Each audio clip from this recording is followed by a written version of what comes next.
اللہ تعالیٰ نے انسانی نفس کو بڑا عجیب بنایا ہے، کیونکہ نفس کی ہر طرح کے باغیانہ خیال اور بری خواہشات کی جانب انسان کو مائل کرتا ہے اور یہی خلاف شرع امور پر ابھارتا ہے۔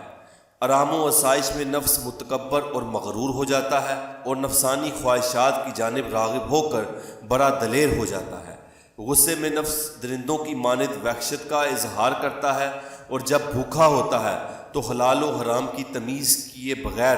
پیٹ بھر کر کھانے کی جانب راغب ہوتا ہے۔ جب سیر ہو جاتا ہے تو باغیوں اور سرکشوں کی مانند اکڑتا ہے۔ جب کوئی مصیبت یا تکلیف آتی ہے تو بے صبروں کی مانند گریہ زاری کرتا ہے، اور انسانی نفس کسی حال میں بھی مطمئن نہیں رہتا، ہر وقت نئے نئے فتنوں کے در پہ رہتا ہے۔ حضرت علامہ عالم فقری رحمۃ اللہ علیہ نے فرمایا کہ اہل دانش اس بات پر متفق ہیں نفس شر اور برائی کا منبع ہے، اور نفس کا کام ہر وقت انسان کو برائی کی جانب مائل اور راغب کرنا ہے۔ اس لیے اہل معرفت نے اس بات پر زور دیا ہے کہ وہی شخص راہ حق پر گامزن ہوگا جو نفس کی برائیوں اور شرارتوں سے محفوظ رہے گا۔ لہٰذا اللہ تعالیٰ کی راہ پر چلنے والوں کے لیے لازم ہے کہ وہ اپنے نفس کو برائیوں سے بچائیں اور راہ راست پر چلنے کی کوشش کریں۔ حضور نبی کریم صلی اللہ علیہ وآلہ وسلم نے ایک حدیث پاک میں یوں فرمایا ہے کہ جس نے اپنے نفس کو پہچانا اس نے اپنے رب کو پہچانا۔ حضرت علامہ عالم فقری رحمۃ اللہ علیہ نے وضاحت کرتے ہوئے فرمایا کہ جو شخص خود کو پہچاننے کی کوشش نہیں کرتا وہ دنیا کے حقائق سے بے خبر رہتا ہے۔ لہٰذا نفس کی پہچان ہی سے انسان کو اللہ تعالیٰ کی معرفت حاصل ہوگی۔ آپ نے یہ بھی فرمایا کہ روح، نفس اور جسم تینوں کے لیے ایک ایک جوہر وابستہ ہے۔ روح کا تعلق عقل سے ہے، نفس کا تعلق خواہش اور حرص سے ہے، جبکہ جسم کا تعلق حس سے ہے، اور انسان میں یہ تینوں چیزیں ہی موجود ہوتی ہیں ورنہ انسان مکمل نہیں ہوتا۔ حضرت علامہ عالم فقری رحمۃ اللہ علیہ نے نفس کے متعلق یہ بات بھی کہی کہ انسان کو اچھی طرح ذہن نشین رکھنا چاہیے کہ اسے برائی کی جانب لے جانے والا نفس ہی ہوتا ہے،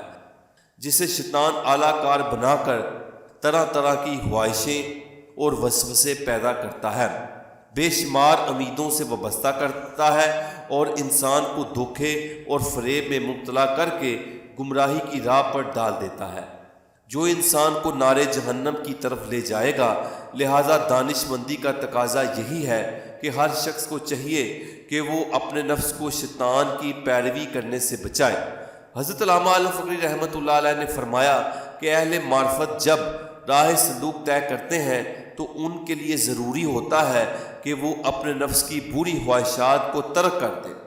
اور عبادت و ریاضت سے برائیوں کو ختم کر کے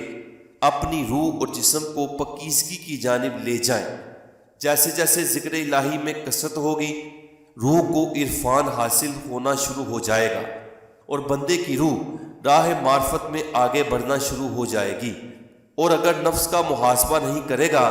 بلکہ اس کے پیچھے لگے گا تو پھر اپنے انجام کو خراب کرے گا۔ حضرت علامہ عالم فقری رحمۃ اللہ علیہ نے فرمایا کہ نفس کو اللہ تعالیٰ کے تابع رکھنے کا مطلب یہ ہے کہ بندے کا ہر عمل اور قول خالصتاً اللہ تعالیٰ کی رضا کے لیے ہو، اور اگر اعمال و اقوال میں اپنے دل کی خواہش شامل ہوگی تو اس طرح نفس کی موت ہوگی، اور نفس معرفت حاصل ہونے کے بعد ہی مرتا ہے، کیونکہ معرفت میں بندے کے دل پر ہر وقت خوف الہی طاری رہنے لگتا ہے اور اسے یقین ہو جاتا ہے کہ اس کے ہر عمل سے اللہ تعالیٰ باخبر ہے اور اس کی ہر حرکت کو اللہ تعالیٰ دیکھتا ہے، اور بلکہ ہر نیکی کی توفیق اللہ تعالیٰ ہی سے ملتی ہے، جس کی وجہ سے وہ اپنے ہر کام کو اللہ تعالیٰ کی طرف وابستہ کر دے گا، جس سے اس کا نفس رضائے الہی کے تابع ہو جائے گا، اور یہی نفس کی موت ہوگی۔ حضرت علامہ عالم فقری رحمۃ اللہ علیہ اکثر اللہ تعالیٰ کی بارگاہ میں یوں دعا مانگا کرتے تھے، یا اللہ مجھے ہمیشہ نفس کی عیاریوں اور مکاریوں سے اپنی پناہ میں رکھ، اور اللہ تعالیٰ ہی اپنی رحمت اور مہربانی سے نفس کے شر سے محفوظ رکھ سکتا ہے۔ اس لیے آپ اپنے نفس کا محاسبہ کرتے رہتے تھے تاکہ نفس کوئی معصیت والی بات نہ کروا دے جو اللہ تعالیٰ کی ناراضگی کا سبب بنے۔ اس لیے ہر وقت اللہ تعالیٰ سے رحم مانگتے رہنا چاہیے۔